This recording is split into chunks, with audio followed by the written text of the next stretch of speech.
Hi hello welcome back to my channel. It's me Sangeetha. ഇന്ന് കർക്കിടകം സ്പെഷ്യലായിട്ടുള്ള ചേമ്പന്താളും കൊണ്ട് നല്ലൊരു റെസിപ്പി ആയിട്ടാണ് വന്നിരിക്കുന്നത്. മധുരക്കിഴങ്ങും ചേമ്പന്താളും എരിശ്ശേരി നല്ല ടേസ്റ്റാണ് കഴിക്കാനായിട്ട്. എങ്ങനെയാണ് ഉണ്ടാക്കുന്നതെന്ന് നോക്കാം. കറി ഉണ്ടാക്കാനായിട്ട് ഞാൻ എന്താ മധുരക്കിഴങ്ങ് എടുത്തിട്ടുണ്ട്. ഒരു വലിയ മധുരക്കിഴങ്ങാണ് എടുത്തിരിക്കുന്നത്.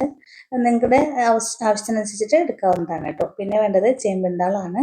അപ്പോൾ നമുക്ക് ആദ്യം ഇതൊക്കെ ഒന്ന് വൃത്തിയാക്കിയിട്ട് എടുക്കാം, അല്ലാതെ ഒന്ന് അരിഞ്ഞെടുക്കണം. അപ്പോൾ ചേമ്പന്താള് ഇതേപോലെ സൈഡൊക്കെ ഒന്ന് ചെത്തി കളഞ്ഞ് ഇങ്ങനെ പീൽ ചെയ്തിട്ട് നമുക്ക് ഇതിൻ്റെ തോലൊക്കെ കളഞ്ഞെടുക്കാനായിട്ട് പറ്റും. ഒപ്പം തന്നെ മധുരക്കിഴങ്ങും ഇതേപോലെ തന്നെ നല്ല വൃത്തിയായിട്ട് കഴുകി ഇതിൻ്റെ തോലൊക്കെ ഒന്ന് കളഞ്ഞ് അരിഞ്ഞെടുത്തിട്ടുണ്ട്. ചേമ്പന്താള് ഞാനിപ്പോൾ അരിയുന്നില്ല, നമുക്ക് അതിന് മുന്നായിട്ട് മധുരക്കിഴങ്ങ് ഒന്ന് വേവിക്കാനായിട്ട് വെക്കാം. മധുരക്കിഴങ്ങ് ഞാൻ വലിയൊരു പാത്രത്തിലേക്ക് ഇട്ടിട്ടുണ്ട്. ഇനി നമുക്ക് ഇതിലേക്ക് 1 ടീസ്പൂൺ അളവിൽ മുളക് പൊടിയും 1/2 ടീസ്പൂൺ അളവിൽ മഞ്ഞൾപ്പൊടിയും പിന്നെ 2 തണ്ട് കറിവേപ്പിലയും കൂടി ഇട്ട് വെള്ളം ഒഴിച്ചിട്ട് വേവിക്കാനായിട്ട് വെക്കാം. കുക്കറിലൊന്നും വേവിക്കേണ്ട ആവശ്യമില്ല കേട്ടോ.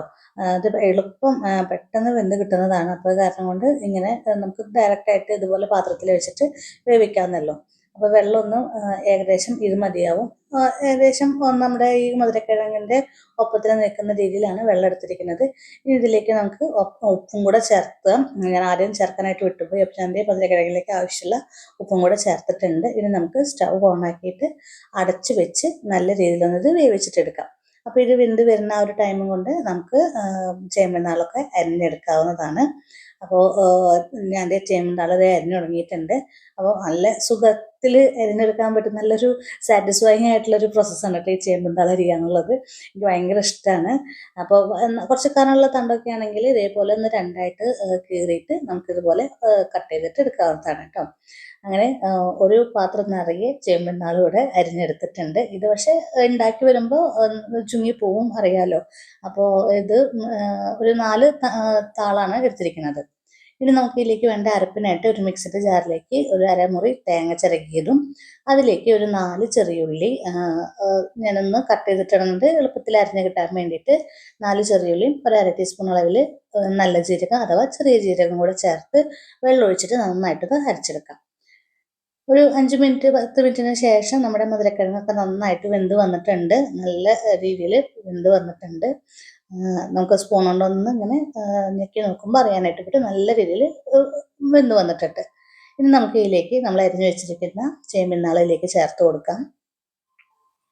മുഴുവനായിട്ടും നമ്മളിതിലേക്ക് ചേർത്ത് കൊടുത്തിട്ടുണ്ട്. ഞാൻ എന്താ കുറച്ച് വെള്ളം ഒഴിക്കുന്നുണ്ട്, ഇതൊക്കെ ഒന്ന് മിക്സ് ചെയ്യാൻ വേണ്ടിയിട്ട്. ഒത്തിരി വെള്ളം ഒഴിക്കേണ്ട ആവശ്യമില്ല. പിന്നെ ഈ ചേമ്പന്താൾ വേവുന്നതിൻ്റെ ഒപ്പം തന്നെ ഇതിലേക്ക് വെള്ളം ഇറങ്ങിക്കോളൂ കേട്ടോ. അപ്പോൾ അത് കാരണം കൊണ്ട് മിക്സ് ചെയ്യാനായിട്ടുള്ള ഒരു എളുപ്പത്തിന് വേണ്ടിയിട്ട് ഞാൻ കുറച്ച് 1 ഗ്ലാസ് വെള്ളം ഒഴിച്ചിട്ടുണ്ട്. ഇനി നന്നായിട്ടൊന്ന് മിക്സ് ചെയ്യുക. ഹൈ ഫ്ലെയിമിലാണ് ഇപ്പോൾ തീ വെച്ചിരിക്കുന്നത്. അപ്പോൾ ആ ചൂട് തട്ടിയിട്ട് ചേമ്പന്താൾ വേവും തോറും ഇതിലേക്ക് വെള്ളം ഇറങ്ങി വരും. എന്നിട്ട് നമുക്ക് വേണമെങ്കിൽ ഒരു 2-3 മിനിറ്റ് നേരം അടച്ച് വെക്കാം. അപ്പോൾ അതേ ഒന്നും കൂടെ ചേമ്പന്താളൊന്ന് വെന്തിട്ടുണ്ട്. അപ്പോൾ ആ വെള്ളം കണ്ടില്ലേ, കുറച്ചും കൂടി ഇങ്ങനെ മേലേക്ക് പൊന്തി വന്നിട്ടുണ്ട്. ഇങ്ങനെ നമുക്ക് ചേമ്പന്താൾ പെട്ടെന്ന് വേവും. ഒരു 5 മിനിറ്റിനുള്ളിൽ തന്നെ ചേമ്പന്താളൊക്കെ നന്നായിട്ട് വെന്ത് കിട്ടും. നമുക്ക് ഇനി അടച്ചു വെക്കേണ്ട ആവശ്യമില്ല. ഇതേപോലെ തുറന്ന് വെച്ചിട്ട് നമുക്ക് വേവിച്ചെടുക്കാവുന്നതാണ് കേട്ടോ. അപ്പോൾ ചേമ്പന്താൾ ഇതാ നന്നായിട്ടൊന്ന് വെന്ത് വന്നു തുടങ്ങിയിട്ടുണ്ട്. അപ്പോൾ ഞാൻ കുറച്ച് ഉപ്പ് കുറവുണ്ട്. അപ്പോൾ ഞാൻ ഉപ്പും കൂടെ ആഡ് ചെയ്ത് നന്നായിട്ട് ഇളക്കണം. അപ്പോൾ ഈ ഒരു സമയത്ത് നിങ്ങൾക്ക് എരിവും ഉപ്പൊക്കെ ഒന്ന് ബാലൻസ്ഡ് ആണോ എന്നുള്ളത് നോക്കുക. അതിന് ശേഷം നമ്മളിതിലേക്ക് അരച്ചു വെച്ചിരിക്കുന്ന അരപ്പാണ് ചേർത്ത് കൊടുക്കാൻ പോകുന്നത്. അരപ്പ് മുഴുവനായിട്ടും ചേർത്ത് കൊടുക്കാം. ഇനി ആ മിക്സിയുടെ ജാറിലൊരു 1/4 ഗ്ലാസ് വെള്ളം ഒഴിച്ചിട്ട് നമുക്ക് അതും കൂടെ ഇതിലേക്ക് ഒഴിച്ചു കൊടുക്കാവുന്നതാണ് കേട്ടോ. ഇനി നന്നായിട്ട് മിക്സ് ചെയ്യുക. ഇനി ഈ ചേമ്പന്താളും അരപ്പൊക്കെ നന്നായിട്ടൊന്ന് വേവട്ടെ, അതുവരെ നമുക്കൊന്ന് വെയിറ്റ് ചെയ്യാം. അപ്പോൾ ഇടയ്ക്കൊന്ന് ഇളക്കി കൊടുക്കണം, കാരണം ഈ മധുരക്കിഴങ്ങ് ആയ കാരണം കൊണ്ട് എളുപ്പം അടിയിൽ പിടിക്കും. അപ്പോൾ കാരണം കൊണ്ട് ഇടയ്ക്കിടയ്ക്ക് ഇളക്കിക്കൊണ്ടിരിക്കണം കേട്ടോ. നമ്മൾ ശരിക്കും പയറും മത്തങ്ങയൊക്കെ എരിശ്ശേരി വെക്കുന്ന പോലെ തന്നെ വളരെ ടേസ്റ്റി ആയിട്ടുള്ള ഒരു ഡിഷാണിത്. നമുക്ക് മധുരക്കിഴങ്ങ് ആയ കാരണം കൊണ്ട് നമ്മൾ സാധാരണ എരിശ്ശേരിയിലൊക്കെ ഒരു ചെറിയൊരു മധുരത്തിന് ശർക്കരയോ പഞ്ചസാരയൊക്കെ ചേർക്കാറുണ്ടല്ലോ. അപ്പോൾ ഇതിനതൊന്നും ചെയ്യേണ്ട, കാരണം ഓൾറെഡി മധുരക്കിഴങ്ങിലുള്ള ആ ഒരു മധുരം എരിശ്ശേരിക്ക് നല്ലൊരു ടേസ്റ്റ് നൽകും കേട്ടോ. നല്ല ടേസ്റ്റി ആയിട്ടുള്ള കർക്കിടകത്തിലൊക്കെ കഴിക്കാൻ പറ്റുന്ന നല്ലൊരു വിഭവമാണ്. ഇപ്പോൾ ആ ചേമ്പന്താളൊക്കെ അത്യാവശ്യം നന്നായിട്ട് വെന്ത് വന്നിട്ടുണ്ട്, കണ്ടില്ലേ. ഇനി നമ്മളിതൊന്ന് അടച്ചു വെച്ചിട്ട് ഒരു 10 മിനിറ്റൊക്കെ ഒന്ന് അടച്ചു വയ്ക്കുമ്പോഴേക്കും ചേമ്പന്താളൊക്കെ അത്യാവശ്യം നല്ല രീതിയിലൊക്കെ വെന്ത് കിട്ടും. അപ്പോൾ നന്നായിട്ട് കുറുകി നമ്മുടെ ആ ഒരു എരിശ്ശേരിയുടെ പരുവത്തിൽ വന്നിട്ടുണ്ട്. ഇപ്പോൾ നിങ്ങൾക്ക് കാണും അത് കുറച്ചും കൂടി ലൂസാണ്, പക്ഷേ ഈ മധുരക്കിഴങ്ങ് ആയ കാരണം കൊണ്ട് ഇരുന്ന് കുറുകും കേട്ടോ. അപ്പോൾ ഞാൻ അടച്ചു വെക്കുന്നുണ്ട്. അതിന് ശേഷം നമുക്ക് ഇതിലേക്ക് താളിച്ചൊഴിക്കാം.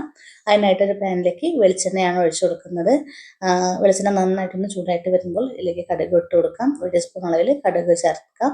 കടുക് നന്നായിട്ട് പൊട്ടി വരുമ്പോൾ കറിവേപ്പിലയും പിന്നെ വറ്റൽമുളകും ചേർത്ത് കൊടുക്കുക. അതും രണ്ടും നന്നായിട്ടൊന്ന് മൂത്ത് വരുമ്പോൾ നമുക്ക് ഇതിലേക്കൊരു 2 ടേബിൾ സ്പൂൺ അളവിൽ ചിരകിയ തേങ്ങയിലേക്ക് ഇട്ട് കൊടുക്കാം. എന്നിട്ട് ഈ തേങ്ങ നന്നായിട്ടൊന്ന് വറുത്തെടുക്കണം. നമ്മൾ എരിശ്ശേരിക്ക് വറുത്തെടുക്കില്ല, നല്ല ഗോൾഡൻ ബ്രൗൺ കളറായി നല്ലൊരു മണക്ക് വരും. അതാണ് ഈ എരിശ്ശേരിയുടെ ആ ഒരു ടേസ്റ്റ് എന്ന് പറയുന്നത് അല്ലേ.